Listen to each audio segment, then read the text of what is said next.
আসসালামু আলাইকুম রহমতুল্লাহ বারাকাতু। প্রিয় দর্শক, আজকে আপনাদেরকে এমন একটি আমলের কথা বলবো যে এই আমলটা যদি কেউ করে তাহলে তার যত রকমের যত চিন্তা আছে সকল চিন্তা আল্লাহ তাআলা দূর করে দিবেন, যত রকমের যত পেরেশানি আছে সকল পেরেশানি আল্লাহ তাআলা দূর করে দিবেন এবং যত ঋণ আছে ওই ঋণগুলো পরিশোধ করার ব্যবস্থা স্বয়ং আল্লাহ পাক রব্বুল আলামিন নিজেই করে দিবেন। সুবহানাল্লাহ। তো এটা হাদিসের কথা, এটা আমার নিজের কোনো বানানো কথা নয়। কারণ আল্লাহর হাবিব রাসূলুল্লাহ সাল্লাল্লাহু আলাইহি সাল্লাম বলেছেন, আল্লাহর যে বান্দা বান্দি এই আমলটা করবে অবশ্যই অবশ্যই আল্লাহ পাক রব্বুল আলামিন তার সকল চিন্তা দূর করে দিবেন এবং যত রকমের যত ঋণ আছে সকল ঋণগুলো পরিশোধ করার ব্যবস্থা করে দিবেন। আল্লাহু আকবার। আবু দাউদ শরীফের 1555 নম্বর হাদিসের মধ্যে আসছে, হযরত আবু সাঈদ খুদরি রাদিয়াল্লাহু তাআলা আনহু বলেন, আল্লাহর হাবিব রাসূলুল্লাহ সাল্লাল্লাহু আলাইহি সাল্লাম একবার মসজিদের মধ্যে প্রবেশ করলেন। আল্লাহর নবী যখন মসজিদের মধ্যে ঢুকলেন, ঢোকার পর আল্লাহর নবী রাসূলুল্লাহ সাল্লাল্লাহু আলাইহি সাল্লাম তাকে দেখলেন হযরত আবু উমামা রাদিয়াল্লাহু তাআলা আনহু মসজিদের মধ্যে একা একা বসে আছেন। আল্লাহর নবী যখন দেখলেন আবু উমামা রাদিয়াল্লাহু তাআলা আনহু একা একা মসজিদের মধ্যে বসে আছেন, আল্লাহর নবী আবু উমামা রাদিয়াল্লাহু তাআলা আনহুকে বললেন, হে আবু উমামা, তুমি এখন এই সময় কেন মসজিদের মধ্যে, এখন তো নামাজের সময় নয়, এখন তুমি কেন মসজিদের মধ্যে একা একা বসে আছো? হযরত আবু উমামা রাদিয়াল্লাহু তাআলা আনহু বললেন, ইয়া রাসূলুল্লাহ, ইয়া হাবিবাল্লাহ, আমি অনেক পরিমাণ পেরেশানির মধ্যে আছি, আমার অনেকগুলা ঋণ আছে, যার কারণে আমি এই জন্য মসজিদের মধ্যে এসে বসে আছি। আল্লাহর নবী রাসূলুল্লাহ সাল্লাল্লাহু আলাইহি সাল্লাম বলেন, আবু উমামা, আমি কি তোমাকে এমন কিছু কথা, এমন কিছু বাক্য, এমন কিছু দোয়া শিখিয়ে দিব, যেই বাক্যগুলো, যেই দোয়াগুলো তুমি যদি আমল করো, স্বয়ং আল্লাহ পাক রব্বুল আলামিন তোমার সকল চিন্তা, তোমার সকল ঋণগুলো পরিশোধ করার ব্যবস্থা করে দিবেন। সুবহানাল্লাহ। আবু উমামা রাদিয়াল্লাহু তাআলা আনহু বলেন, ইয়া রাসূলুল্লাহ, ইয়া হাবিবাল্লাহ, আমি তো এমন আমল, এমন দোয়াই শিখতে চাইতেছি।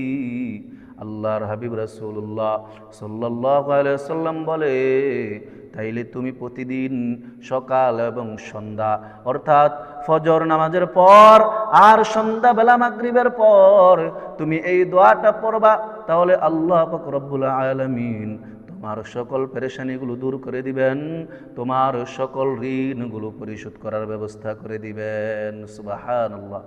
আল্লাহর হাবিব রাসূলুল্লাহ সাল্লাল্লাহু আলাইহি সাল্লাম হযরত আবু উমামা রাদিয়াল্লাহু তাআলা আনহুকে এই দোয়া শিখিয়ে দিলেন, আল্লাহুম্মা ইন্নী আউযু বিকা মিনাল হাম্মি ওয়াল হাযান, আল্লাহুম্মা ইন্নী আউযু বিকা মিনাল হাম্মি ওয়াল হাযান ওয়া মিন গলাবাতিদ দাইন।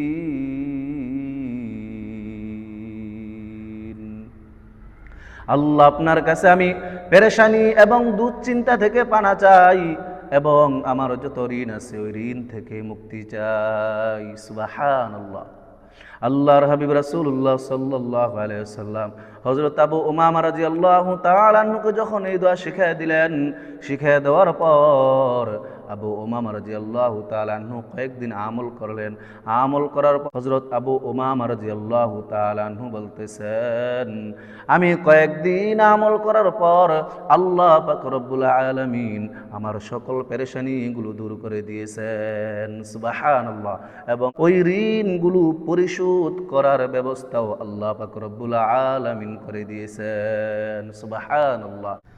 প্রিয় দর্শক, তাইলে আল্লাহর হাবিব রাসূলুল্লাহ সাল্লাল্লাহু আলাইহি সাল্লাম স্বয়ং তিনার সাহাবীকে যেই দোয়া শিখিয়ে দিয়েছেন, এই দোয়া যদি আমরাও প্রতিদিন সকাল সন্ধ্যা পড়ি, প্রতিদিন ফজরের নামাজের পর এবং সন্ধ্যাবেলা মাগরিব নামাজের পর কয়েকদিন যদি আমল করি, তাহলে অবশ্যই অবশ্যই আল্লাহ পাক রব্বুল আলামিন আমাদের যত রকমের যত পেরেশানি আছে, যতগুলা ঋণ আছে, সবগুলো ঋণ সহ আল্লাহ তাআলা পরিশোধ করার ব্যবস্থা করে দিবেন। সুবহানাল্লাহ।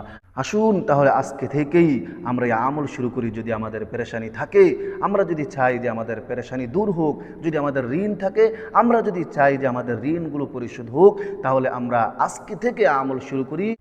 আমাদের যত পেরেশানি আছে ওই পেরেশানি আল্লাহ তাআলা দূর করে দিবেন, এবং আমাদের যত ঋণ আছে ওই ঋণগুলো পরিশোধ করার ব্যবস্থা আল্লাহ তাআলা করে দিবেন। তো প্রিয় দর্শক, আমরা নিজেরও আমল করব এবং নিজের পরিবার পরিজন আত্মীয় স্বজন বন্ধু বান্ধব তাদেরকেও আমল করার জন্য সওয়াবের নিয়তে আমরা ভিডিওটা শেয়ার করে দেব ইনশাআল্লাহ। আল্লাহ তাআলা আমাদেরকে তৌফিক দান করেন, আমিন।